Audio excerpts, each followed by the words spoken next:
warahmatullahi wabarakatuh. Alhamdulillahi rabbil alamin alladzi anzala ala 'abdihi al-kitaba wa lam yaj'al lahu 'iwaja.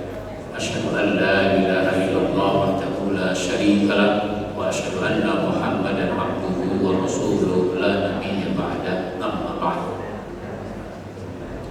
Jamaah sekalian yang saya hormati, pada pagi ini kita melanjutkan bahasan tentang asbabun nuzul, sebab-sebab turunnya ayat Al-Quran, tentang jangan bilang pasti. Siapapun orangnya, dia tidak tahu apa yang akan terjadi pada besok. Karenanya jangan suka mengatakan pasti. Pasti dah besok utang gua bayar. Jangan bilang begitu. Insya Allah saya punya utang, besok saya bayar. Ibnu Mardawai meriwayatkan dari Ibnu Abbas radhiyallahu anhu bahwa Nabi mengeluarkan sebuah sumpah. Kemudian setelah berlalu 40 hari, Allah menurunkan firman-Nya. Ada pula riwayat yang menyebutkan bahwa ada orang bertanya tentang Ashabul Kahfi. Ya Rasulullah, tahun atau bulan? Kan disebutkan 309. 309 itu tahun atau bulan? Sementara itu Ibnu Katsir menyatakan bahwa Ibnu Abbas berkata, ketika Nabi Shallallahu Alaihi Wasallam ditanya tentang kisah Ashabul Kahfi, beliau menjawab, besok aku jawab. Tapi wahyu terlambat turun hingga 15 hari kemudian. Ya, kalau orang nanya kepada Nabi, Nabi sudah bilang besok saya jawab, ternyata kan jawabannya nunggu wahyu turun. Sementara wahyu belum juga turun. Nah, kan akhirnya Nabi diejek. Ini Muhammad benar gak sih jadi Nabi?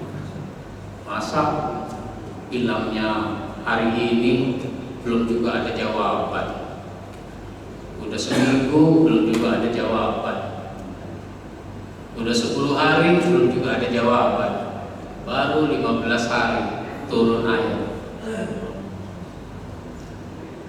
Maka Allah turunkan firman-Nya, A'udzubillahi minasyaitonir rajim, wa la taqulanna li syai'in inni fa'ilun dzalika ghadan illa ay yasha Allah wazkur rabbaka idza nasita wa qul asa ay yahdiyani rabbi li aqraba min hadza rashadan wa labisu fi kahfihim salasa mi'atin sinina wazdadu tis'a. Dan janganlah sekali-kali kamu mengatakan terhadap sesuatu, sesungguhnya aku akan mengerjakan itu besok pagi, kecuali dengan menyebut insya Allah. Insya Allah besok saya kerjakan, insya Allah besok saya bayar, insya Allah besok kita berangkat bareng, pakai kata insya Allah. Dan ingatlah kepada Tuhanmu jika kamu lupa. Dan katakanlah, mudah-mudahan Tuhanku akan memberiku petunjuk kepada yang lebih dekat kebenaran daripada ini. Dan mereka tinggal dalam gua mereka 300 tahun dan ditambah 9 tahun lagi, jadi 309 tahun. Jadi orang nanya, Nabi bilang besok, saya jawab, ternyata 2 minggu kemudian baru ada Ini mengingatkan kepada Nabi dan kepada kita semua, jangan suka mengatakan sesuatu yang sifatnya pasti. Hikmahnya adalah, pertama, biasa mendapatkan jawaban cepat tidak boleh membuat kita memastikan bahwa jawaban itu pasti datang besok, lalu lupa mengucapkan insya Allah. Ya, seringkali kalau orang nanya kepada Nabi, beberapa saat kemudian turun ayat untuk memberikan jawaban. Keasikan bahwa jawaban itu cepat. Maka pada saat Nabi ditanya itu Ashabul Kahfi 309 tahun apa 309 bulan? Belum dijawab juga ini oleh Allah. Ditunggu beberapa saat, belum juga turun jawabannya. Biasanya itu langsung dijawab. Ada peristiwa Nabi itu ditanya oleh orang Yahudi. Kata si Yahudi itu, saya mau bertanya, kalau memang benar engkau ini seorang nabi, seorang rasul, niscaya bisa menjawab. Sebab ini jawabannya hanya bisa disampaikan oleh seorang nabi dan rasul. Nanya apa? Disampaikan pertanyaan, misalnya tentang tanda hari kiamat, tentang apa yang dimakan oleh penghuni surga, dan beberapa pertanyaan. Selesai orang Yahudi itu ngomong, kata Nabi, aku baru saja diberitahu oleh malaikat Jibril. Langsung tuh diberitahu oleh malaikat Jibril. Cuma mendengar malaikat Jibril, orang Yahudi itu langsung mengatakan, Jibril, dia mau musuh kami itu. Orang Yahudi bilang Jibril itu musuh mereka. Kenapa orang Yahudi mengatakan Jibril itu musuh mereka? Karena mereka menganggap Jibril itu salah alamat menurunkan wahyu. Mestinya Al-Quran itu wahyu turunnya kepada mereka, bukannya kepada Nabi Muhammad. Sehingga dia bilang Jibril itu musuh. Jadi Nabi itu biasa mendapatkan jawaban dari Allah dalam waktu yang cepat. Lah ini udah ditunggu beberapa saat, belum juga. Sehingga bisa jadi Nabi berpikir, enggak sekarang kali jawabannya, besok deh saya jawab. Nah, enggak bilang insya Allah besok saya jawab, langsung mengatakan besok saya jawab, seolah-olah udah pasti. Enggak bilang insya Allah. Yang kedua, seorang nabi mungkin saja melakukan kekeliruan, namun hal itu cepat ditegur dan diperbaiki serta tidak diulang lagi. Maka kita pun kalau berjanji pada orang, ucapkanlah insya Allah, jika Allah menghendaki. Maka kalau kita sudah bilang insya Allah 99,9% itu berarti bisa. Hanya ada sesuatu yang tidak terduga yang menyebabkan kita tidak bisa. Maka Nabi kalau keliru itu ditegur. Nabi ditegur, diperbaiki, dan Nabi tidak mengulang lagi. Ada ayat-ayat yang turun menegur Nabi. Misalnya Nabi dulu istrinya namanya Zainab.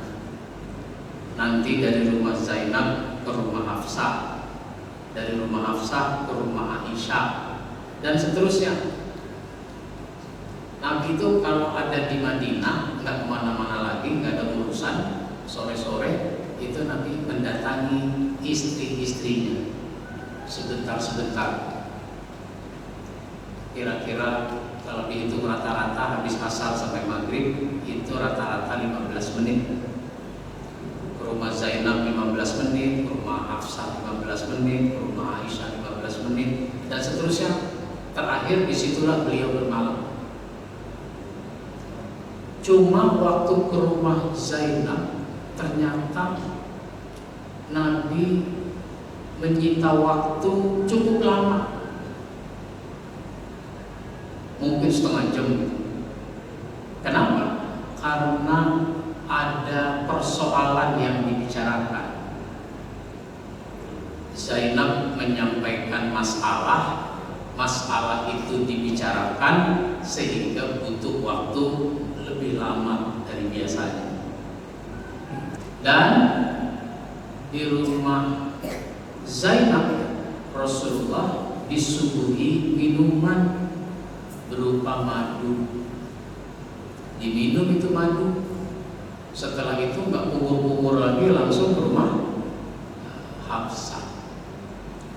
Sampai di rumah Hafsah, assalamualaikum, dijawab, dibukain pintu. Rasul mencium Hafsah, Hafsah mencium Rasul. Waktu mencium itulah aroma mulut Nabi tercium bau madu.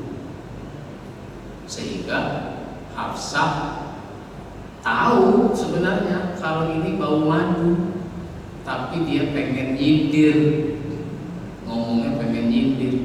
Ya Rasul, mulut engkau bau apa itu? Bau maghfir ya? Maghfir itu sejenis minuman yang tidak baik. Bukan maghfir, yang bener aja, masa saya minum maghfir. Saya tadi di rumah Zainab disuguhi madu, jadi bau madu. Ya Hafsah juga tahu kan itu bau madu. Sehingga dibilang apa? Oh, pantes lama di sana. Enak rupanya, engkau dikasih madu segala. Kalau bahasa kita, ya di sini mah udah ada air putih juga udah alhamdulillah. Jangan ngomong begitu. Saya memang agak lama di rumah Zainab. Itu bukan karena madu, tapi karena ada persoalan yang dibicarakan. Kalau emang karena madu juga nggak apa-apa ya Rasul. Enggak. Kamu kenapa jadi nggak percaya sama saya? Sejak kapan kamu nggak percaya? Nada bicara agak tinggi. Tapi Rasul orang yang tidak mau menyakiti perasaan istrinya, apalagi menyakiti fisik, menyakiti perasaan saja tidak. Untuk meyakinkan bukan karena madu, maka Rasul sampai mengatakan mulai sekarang saya haramkan madu buat saya. Ya boleh Nabi menyenangkan istrinya, boleh Nabi tidak mau menyakiti perasaan istrinya, tapi ngomongnya jangan begitu. Jangan suka mengubah-ubah hukum. Madu itu kan halal, jangan diharamkan. Ya ayyuhan nabiyyu lima tuharrimu ma ahallallahu laka tabtaghi mardata azwajik wallahu ghafurur rahim. Ditegur oleh Allah dengan turun ayat itu. Hai Nabi, mengapa kamu haramkan apa yang aku sudah halalkan hanya karena engkau mengharap ridho dari istri? Enggak boleh begitu. Ini contoh Nabi itu ditegur oleh Allah ketika Nabi keliru. Apa kelirunya? Mengubah hukum yang halal dikatakan haram. Maka penggunaan bahasa itu harus hati-hati. penggunaan bahasa harus hati-hati.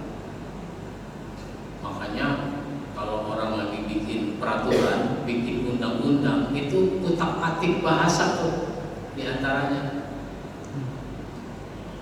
Koma, titik, nah itu diributin. Dan atau itu diperdebatkan. Yang ketiga, peristiwa Ashabul Kahfi merupakan salah satu bukti kekuasaan Allah Subhanahu wa Ta'ala. Apa saja bisa terjadi ketika Dia, yakni Allah Subhanahu wa Ta'ala, menghendakinya. Kalau Allah menghendaki, yang akan terjadi terjadilah. Termasuk sesuatu yang tidak logis, sesuatu yang tidak mungkin dalam hitungan manusia. Nah, maka kalau suatu peristiwa yang tidak logis kepada Nabi, maka itu disebut dengan mukjizat. Saya menulis buku kecil, kumpulan cerita tentang mukjizat Nabi Muhammad Sallallahu Alaihi Wasallam. Mukjizat Nabi. Ya, memang Al-Quran itu mukjizat Nabi. Tapi pada Nabi Muhammad itu juga ada peristiwa-peristiwa yang menakjubkan, yang selama ini kita taunya nabi-nabi terdahulu. Nabi Musa tongkatnya jadi ular, Ibrahim dibakar tapi tidak terbakar, dan sebagainya. Pada Nabi Muhammad juga ada peristiwa-peristiwa yang menakjubkan. Contoh, Nabi dalam perjalanan atau berada di suatu tempat, waktu sholat sudah tiba. Kemudian karena mau sholat harus berwudu. Cuma ada sahabat bertanya, ya Rasul, kita mau wudu tapi airnya nggak ada, ini bagaimana? Ada yang bawa air nggak? Sedikit. Ada. Nah, maka sini airnya. Nah, jadi di wadah itu Nabi kemudian memasukkan tangannya, jari-jarinya, kemudian Nabi angkat, muncul air kayak keran. Ayo sini dulu. Itu sahabat-sahabat berwudu, air dari jari-jari Nabi sampai bisa berwudu 300 orang. Riwayat lain 80 orang. Itu namanya mukjizat. Contoh lain, dulu kan mau perang Khandaq. Ketika mau perang Khandaq, itu kan para sahabat menggali parit. Ini kerjaan yang berat, menggali parit. Karena parit itu digali dalamnya sedalam kaki kuda, lebarnya selebar lompatan kuda. Jadi kira-kira 2 sak lah. Lebarnya 2 sak. 2 sak itu berapa? 2,5 meter. Dalamnya 1,5 meter. Berat. Kenapa? Yang digali ini bukan tanah kayak kita di sini, tapi bebatuan. Sahabat dibagi tuh berkelompok-kelompok. Satu kelompok 10 orang menggali berapa meter gitu. Dan logistiknya habis. Makanan, minuman habis. Nabi sendiri sampai mengganjal perutnya dengan batu. Nampak mukanya pucat. karena belum makan. Ada sahabat memperhatikan, akhirnya dia pulang ke rumah. Dia tanya istrinya, ada makanan nggak? Rasul kelihatannya belum makan tuh, kasihan. Nggak ada makanan. Coba dulu periksa. Diperiksa, seisi rumahnya diperiksa, yang biasa ada makanan nggak ada. Sampo udah dibalik. Nah, gimana ya kalau nggak ada begini? Akhirnya dia keluar ke pintu belakang. Kan pintu itu ada samping kanan, samping kiri, pintu depan, pintu belakang. Rumah zaman dulu begitu, sehingga sirkulasi udaranya bagus. Sekarang pintu depan doang. Ketika dia keluar dari pintu belakang, dia perhatikan di belakang rumahnya. Nah, itu ada halaman depan, halaman kanan, halaman kiri, halaman belakang. Ini nggak ada halaman rumah kita ini. Makanya saya bilang, saya ini terus terang nggak punya tanah. Saya nggak punya tanah. Tapi alhamdulillah saya punya banyak halaman. Kok bisa? Iya kan saya nulis buku. Satu buku ada yang 300 halaman, ada yang 500 halaman, ada yang 700 halaman. Itu namanya saya nggak punya tanah, tapi punya banyak halaman. Sahabat ini melihat ada anak kambing kecil, kurus, ya sudah ini saja, disembelih tuh. Sesudah disembelih, dimasak, jadilah gulai, kira-kira begitu. Kata istrinya, nih udah siap. Ya, anak kambing segitu, jadinya sebaskom, jadi sepanci. Kalau gitu sekarang panggillah Rasul, suruh makan di sini. Kalau dia mau ngajak, ya ngajak sekelompoknya aja. Ini juga masih kurang buat 10 orang sekelompok. Iya deh. Itu sahabat balik lagi ke lokasi perang Uhud itu. Perang Tabuk. Perang Uhud. Perang Khandaq. Balik lagi ke lokasi perang Khandaq.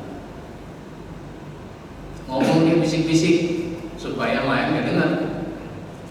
Ya Rasul, istri saya udah nyiapin makanan tuh di rumah. Kalau memang engkau mau ajak, ya ajaklah sekelompok biar makan sama-sama di rumah. Oh iya, alhamdulillah, kira-kira begitu. Rasulullah kemudian berdiri terus mengumumkan, wahai para sahabat, kita diajak makan oleh sahabat kita ini ke rumahnya. Ayo kita ke rumahnya. 1000 orang jalan. Ketika Nabi sampai duluan di rumah sahabat ini, antri. Itu suruh antri. Mana mangkoknya? Kasih mangkoknya. Nabi sendokin. Maju. Makan. Kalau sudah balikin lagi mangkoknya sini. Sendokin lagi. Maju. Terus begitu. 1000 orang bisa makan. Semua merasa kenyang. Bahkan masih ada sisa. Itu juga namanya mukjizat Nabi Muhammad. Banyak ceritanya mukjizat Nabi Muhammad itu. Ini semua bukti kekuasaan Allah. Kalau Allah menghendaki bisa. Contoh lain, satu lagi mukjizat Nabi Muhammad itu. Dulu kan mau hijrah ke mana? Memang biasanya kita nyebutnya Madinah. Padahal nama Madinah itu belum ada. Hijrahnya ke mana? Yasrib. Yasrib itu kemudian diubah namanya menjadi Madinah.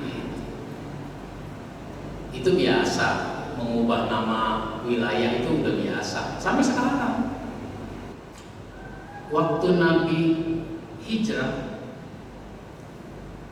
Nabi itu melewati kampung-kampung yang memang lagi kemarau, kering kerontang.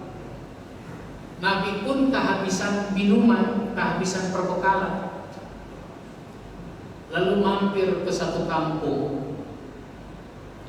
Di kampung itu Nabi berjumpa dengan seorang ibu namanya Ummu Mahbad. Bu, kami dalam perjalanan cuma kehabisan bekal, air minum pun tidak ada. Ibu punya air minum nggak? Mungkin bisa bagi kami. Ya nggak ada Pak. Di sini juga lagi kering. Lihat aja tuh. Nabi perhatikan. Nabi melihat ada kambing kecil kurus. Dia nanya, Bu, itu kambing punya ibu? Iya, itu kambing kami. Ibu punya kambing cuma satu itu? Ada beberapa ekor. Yang lain kemana? Lagi diangon sama bapak. Kok itu nggak diajak, nggak dibawa? Itu kambing lagi sakit. Lihat aja kurus begitu. Lagi sakit. Dia nggak bisa diajak jalan jauh ke tempat yang ada air atau ke tempat yang ada makanannya. Kalau kayak kita yang ada rumputnya gitu. Oh, itu sakit. Bu, bagaimana kalau kambing itu saya peres susunya? Hah? Meres susunya? Lah, kambing itu kecil, kurus, sakit, mana ada susunya? Saya coba ya Bu. Ya terserah deh kalau nggak percaya. Nabi dekati itu kambing. Nabi usap-usap, Nabi urut-urut, terus diperes, keluar susunya. Bu, ambil baskom Bu, bukan ambil gelas, ambil baskom. Diperes, penuh tuh sebaskom. Sini Bu, minum. Ambil tetangga-tetangga supaya minum. Baskomnya sini lagi Bu, ambil lagi, ada lagi nggak baskom? Nah, dikasih lagi baskom, diperes lagi, penuh sebaskom. Nabi juga minum, Abu Bakar juga minum, penunjuk jalan juga minum, semua pada minum, kenyang. Nah, suka nggak minum susu kambing? Hah? Gak biasa. Nabi sahabat biasa minum susu kambing. Kambing itu kan nggak mengandung kolesterol Pak. Enggak, kambing tidak mengandung kolesterol. Iya. Karena kalau beranak kambing nggak pernah keluar kolesterol. Yang keluar ya Pak, anak kambing. Jadi kambing itu tidak mengandung kolesterol, dia mengandung anaknya.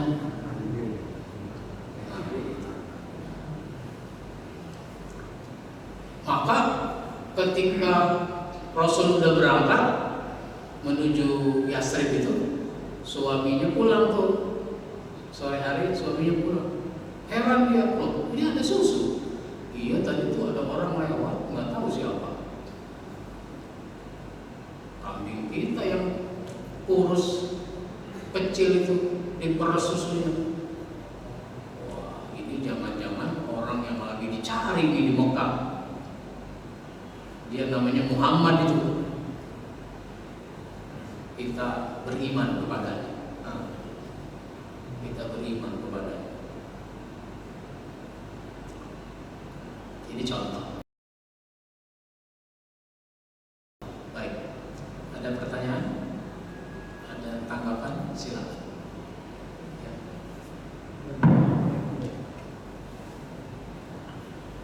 Assalamualaikum warahmatullahi wabarakatuh. Pertanyaan saya dua, Ustaz. Yang pertama mengenai janji. Nah, sekarang kan kita janji itu kalau mau membatalkan kan misalnya kita PHP gitu. Apa namanya? Ya kadang-kadang kita lupa bilang insya Allah. Jadi berjanji ya besok. Kalau kita bisa berhalangan kan bisa kita kontak pakai HP misalnya. Itu yang pertama. Jadi yang kedua, caranya Jibril memberikan wahyu kepada Nabi Muhammad itu gimana penjelasannya? Kalau yang biasa kita tahu bahwa Nabi Muhammad itu baca, jadi Nabi Muhammad tidak bisa baca. Kemudian tapi wahyu-wahyu yang lainnya apalagi jelaskan ada wahyu yang cepat. Itu kira-kira caranya gimana? Nabi Muhammad itu titik komanya tidak pernah salah. Ya. Ya, kalau kita lupa mengucapkan insya Allah, tapi kita sudah terlanjur janji. Padahal kita ternyata besok nggak bisa nih memenuhi janji. Ya kita boleh membatalkan janji itu melalui alat komunikasi yang kita punya. Pak, mohon maaf ya Pak, saya kan janji itu sama Bapak, besok kita mau berangkat. Ternyata saya barusan dapat kabar orang tua saya sakit, saya harus membawanya ke rumah sakit. Atau saya dapat kabar saudara saya meninggal dunia, jadi saya mohon maaf tidak jadi. Nggak apa-apa begitu sudah. Begitu Pak, boleh kita batalkan kalau memang kondisinya tidak memungkinkan. Maka mengambil hikmah dari pertanyaan itu betapa pentingnya kita mengucapkan insya Allah itu. Malaikat Jibril pertama kali datang kepada Nabi menyampaikan wahyu memang itu tadi, Nabi disuruh baca. Tapi karena Nabi nggak bisa baca, maka bukan berarti juga malaikat Jibril menunjukkan catatan, bukan.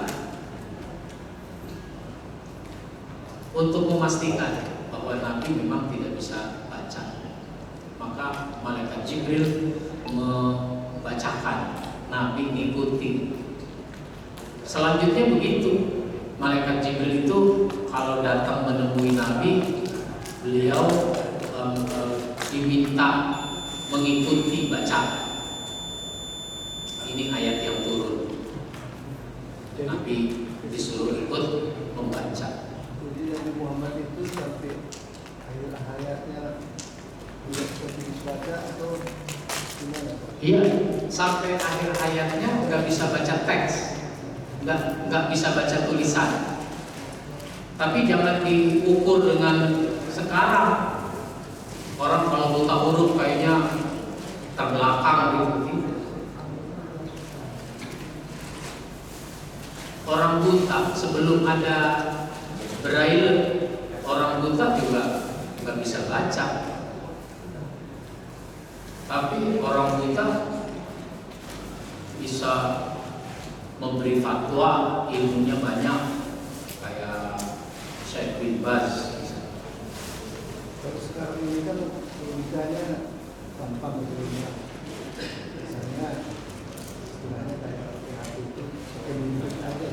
Tidak ada dari sini pindah ke sini. Gampang. Ada yang salah. Ya.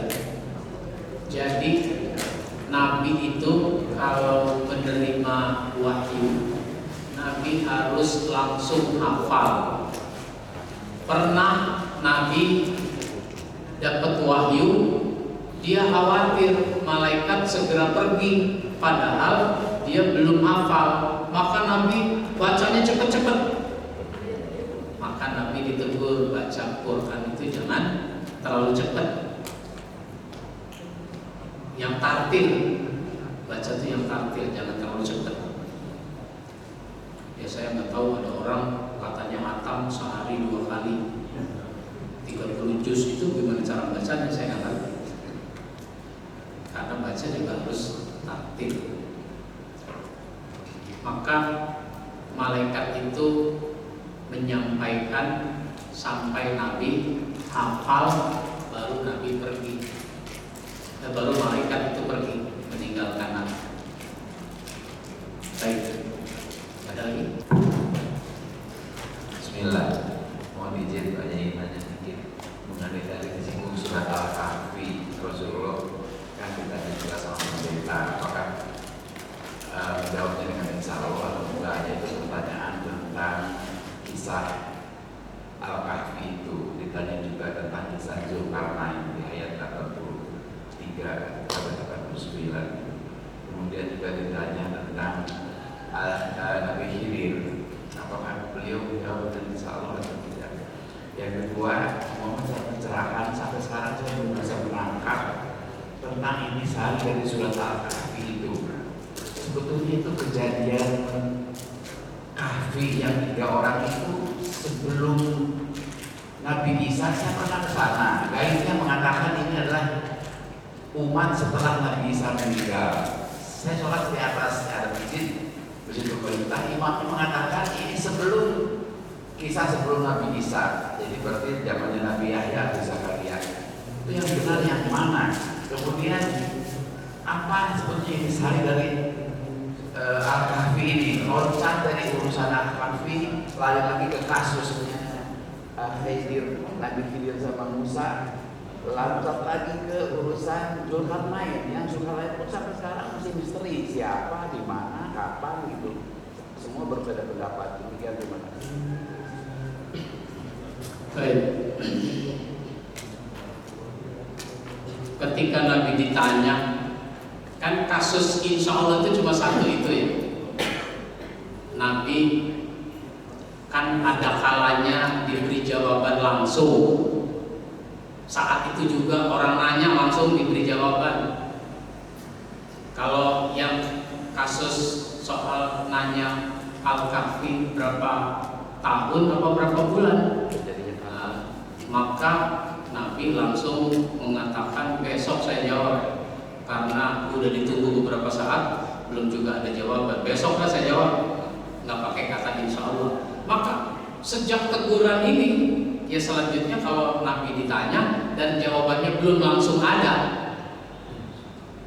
atau Nabi janji belum langsung bisa ditepati, ya Nabi tentu bilang insya Allah. Maka bisa jadi ketika cerita tentang Zulkarnain dan sebagainya itu jawabannya langsung, tidak menunggu waktu yang lama. Jadi ketika ditanya langsung turun wahyu yang memberikan jawaban. Kalau kapannya tentu saya perlu baca ulang kapannya itu persisnya. Tapi yang jelas kalau 3.000 tahun, 300 tahun, ya 300 tahun itu jarak antara Nabi Isa dengan Nabi Muhammad. Kalau dihitung berdasarkan sebelum Masehi, kalau betul hitungan tahun Masehi dari lahirnya Nabi Isa, Nabi Muhammad 500 sekian tahun, itu kan berarti 500 tahun sebelum Nabi Muhammad, Nabi Isa itu. Kalau sebelum Nabi Isa ya berarti sekian ratus tahun lagi. Ya mungkin saja soal sebelum Nabi Isa apa sesudah Nabi Isa, tetap ada 2 kemungkinan itu yang perlu kita teliti. Kenapa di dalam surat Al-Kahfi itu ada cerita Ashabul Kahfi, ada cerita Zulkarnain, ada cerita Nabi Khidir. Jadi sebenarnya ini apa? Ya memang di dalam Quran begitu. Di dalam Quran itu cerita-cerita itu ada di berbagai surat. Di berbagai surat. Misalnya cerita tentang Nabi Adam di Al-Baqarah ada, di Al-A'raf ada, di Al-Kahfi ada, tentang iblis yang tidak mau sujud ada di berbagai surat. Dari sinilah kemudian ulama-ulama tafsir mengembangkan namanya tafsir maudhu'i, tafsir tematik. Tafsir tematik sehingga setiap surat itu dipahami secara tematik. Setiap surat dipahami secara tematik, sehingga ada kerangka yang dibuat oleh para ulama tafsir dalam rangka memahami maksud dari suatu surat secara keseluruhan. Nah, surat Al-Kahfi ini mengoreksi tentang persoalan akidah, misalnya tentang Al-Quran yang tidak ada penyimpangan, sehingga tuduhan-tuduhan orang terjawab melalui apa yang ada di dalam surat Al-Kahfi itu. Mungkin nanti perlu ada bahasan khusus tentang, kalau kajian tafsir ada di pengajian kita? Belum. Semuanya tafsir, Pak. Semua juga tafsir, fikih juga tafsir. Kalau spesifik tafsir itu kan nanti diminta kepada ustadz untuk mengkaji masalah itu. Nanti insya Allah saya sampaikan biar supaya lebih terang, lebih jelas. Saya pernah tulis tentang koreksi di dalam surat Al-Kahfi. Apa saja yang dikoreksi di dalam surat Al-Kahfi? Artinya surat Al-Kahfi ini mengoreksi tentang beberapa persoalan. Baik. Ada lagi? Cukup? Ya. Mudah-mudahan bermanfaat buat kita semua. Insya Allah kita sambung pada kesempatan berikutnya. Kita cukupkan dengan baca hamdan. Alhamdulillah. Assalamualaikum.